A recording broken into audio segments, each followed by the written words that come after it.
There's this moment, bro. You're on the couch. She's 10 feet away. And the distance between you feels like miles. You scroll. She scrolls. Neither of you says a word. The silence isn't the comfortable kind. It's heavy, the kind that started 3 weeks ago over nothing and never left. And the thought runs through your head, is she even into me anymore? Did I do something wrong? Or did I just wake up one day next to a stranger? Here's what nobody tells you, man.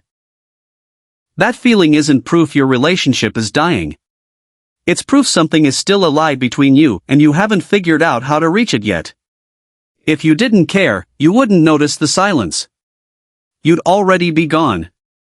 You're not failing at love. You're not picking the wrong person. Every man who has ever loved a woman has stood exactly where you're standing right now. By the end of this video, you'll understand what's actually happening beneath her distance, why she hasn't gone anywhere, and the one shift that changes everything about how she responds to you. Let's get into it. Most couples believe that when a woman pulls back, she's lost interest. That the answer is more space, more romance, more effort. But the real truth is, women don't withdraw because they stopped loving you. They withdraw because something stopped feeling safe. And when safety leaves a relationship, the love doesn't disappear, it goes underground. It waits for permission to return. Her nervous system is reading you before her mind can catch up. When she senses your anxiety, your pressure, you're trying too hard, she doesn't interpret it as love. She interprets it as tension. And tension, to a woman who has spent her whole life learning to protect her emotional depth, feels like the room getting smaller. And here's what changes everything. The moment you stop pursuing her back and start understanding her, her nervous system drops its guard. And the love comes back up. Not because you chased it. Because you created the conditions where it felt safe enough to return. What looks like her losing interest is almost always her nervous system going into protection mode. Most men mistake quiet for indifference. They see her scrolling and read it as rejection. But what they're actually seeing is a woman who has been overwhelmed, carrying more than she's shown, and at this exact moment has nothing left to perform. Attachment science spells it out clearly. When a woman feels emotionally unsafe, her system doesn't shut love off. It shuts vulnerability off. Love runs underneath like groundwater. Vulnerability is the surface, the soft part that costs her every time she offers it. The minute she senses pressure, that layer gets pulled back inside. Picture this. Disconnecting version, you walk in from work. How was your day? Fine. You ask again, more carefully. Same answer. Tighter. You feel the wall go up. You think she doesn't even want you there. Connecting version, same fine. You sit beside her, hand gently on her leg, you look tired. I'm here whenever you want to talk, and I'm fine if you don't. Her exhale changes. Something in her says, he's not pushing. He actually means it. And the walls between you start to come down without either of you saying a word. Here's the part no one talks about. You're measuring every sentence before it leaves your mouth. And it's still not working. Because she's not hearing your words, bro. She's reading your shoulders. Your breathing. The tension in your jaw when you think she's not looking. Most couples live in this trap for years. You think the problem is what you said. She knows the problem is what she felt coming off you before you ever opened your mouth. Your system has been in low-grade threat mode so long that even when you're trying to be calm, you're broadcasting, please come back to me. And that unspoken plea is the exact thing that makes her withdraw further. Not because she doesn't love you. Because something in her recognizes it's not presence, it's panic. And panic doesn't feel like love. It feels like pressure. Becoming emotionally available doesn't start with saying anything differently. It starts with your nervous system regulating before you ever enter the room. That's when she stops feeling like a problem to manage and starts feeling like a person to come home to. The anxious avoidance cycle is real and it's running your relationship right now, man. You want her closer, so you lean in. She feels the lean, so she leans back. You feel that, so you lean in harder. Round and round. Both of you convinced the other doesn't want this anymore. Most couples never understand this isn't incompatibility. It's two nervous systems doing the dance they were trained to do long before either of you met. She learned to protect by withdrawing. You learned to protect by chasing. You're performing the exact choreography that guarantees you'll never reach each other. Pursuit, to a woman who has begun to feel unsafe, registers as a demand. A demand for her to perform a feeling she isn't ready to feel. The harder you demand it, the more she has to step back to find her own ground. Her distance isn't a verdict on you. It's her taking a breath. Imagine this. Disconnecting, she's quiet at dinner. Talk to me. What did I do? Why are you being like this? She folds inward even more. Connecting, she's quiet. I can feel something between us right now. I'm not going to chase it. I'm here. Whenever you're ready. Inside her, something loosens. Her brain registers, he trusts me to come back on my own. And the table changes. The whole room changes. And her interest starts to return, not because you pressured it, but because you gave it room to breathe. This is the one most couples never figure out. Criticism kills connection slowly, and most men don't realize they're doing it. You think you're raising an issue. She hears a verdict on who she is. Most couples operate from certainty. You assume you know why she's upset. You build the whole repair on a guess. And when the guess is wrong, you both walk away more convinced than ever that you can't reach each other. Criticism always feels like rejection to the person receiving it, even when it's delivered calmly. Real curiosity, sitting across from her without a script, signals something completely different. It signals, you are a person I do not fully understand, and I would like to keep learning you. Picture this.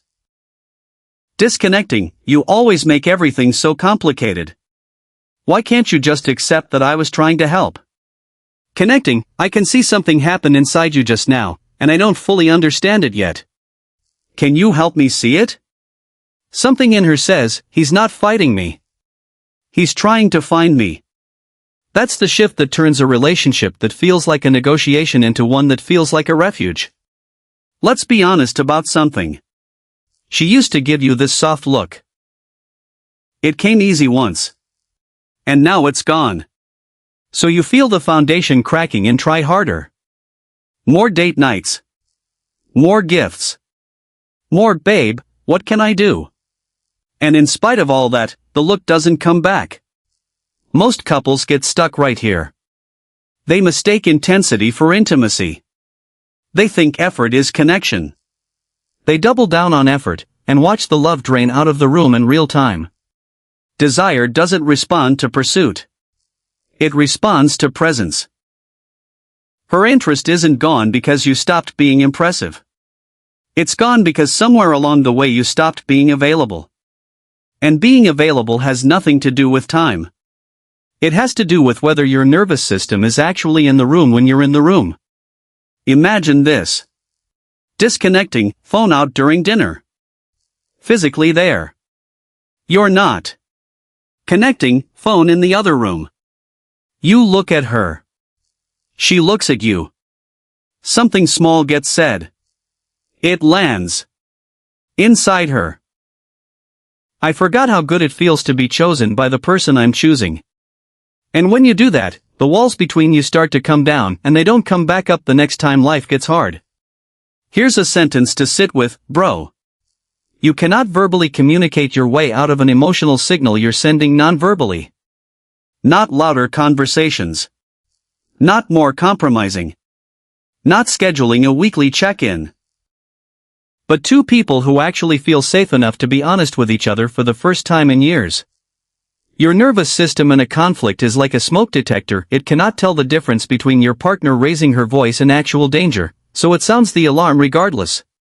Most couples try to fix emotional disconnection by talking more. Therapy.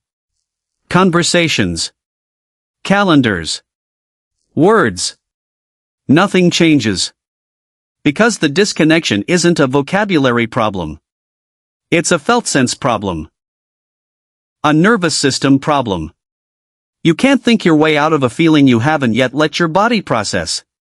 Emotional repair happens in the repair, not in the explanation. The minute you try to explain why you feel what you feel, you move out of the feeling and into the story of the feeling. And the story never lands as deeply as presence does. Picture this. Disconnecting, let me walk you through why I got upset, step by step. Connecting, you pause. Hand on your chest. Something just moved through me. I don't have words yet. Give me a minute. Inside her, he's not performing stability. He's actually being stable. That's what it looks like when someone has learned to love without losing themselves in the process. And this is where it gets really interesting, man. Intimacy isn't built in the big moments. It's built in the 30-second ones. When you choose to look up, ask the small follow-up question, remember the thing she mentioned 3 days ago, reach for her hand in the car without being asked. Most couples underestimate these moments because they look small. The relationship is built from them the way a house is built from individual bricks. Couples keep waiting for the perfect trip, the perfect gesture, the perfect apology. While they wait, the small cracks grow wider. Big moments feel good for a day. Small consistent presence builds something that holds for a decade. Her trust in you isn't graded on the grand things. It's graded on whether you're reliable in the tiny, unsexy, invisible moments when no one is watching. That's where her nervous system decides whether it can rest in your presence or has to keep scanning for danger. Imagine this. Disconnecting, perfect anniversary. She's touched for a day. A week later, the distance is back. Connecting. Tuesday morning, you make her coffee before she asks. You set it down and walk to the kitchen. That night, she reaches for your hand first. Inside her, he's still choosing me in the ordinary. That's how I know he's really mine. And when you do that, your partner stops feeling like a problem to manage and starts feeling like a mystery you genuinely want to keep solving. This isn't a checklist, bro. It's an invitation to show up differently. To become the kind of partner whose nervous system is a place where hers can rest. That changes everything about what's possible between you and the woman you chose. When you internalize this, you stop reacting and start responding. And she will feel the difference before you've even said a word. Her body will know it before her mind does. The soft look will start coming back. The silence between you will slowly start to feel like the old kind again.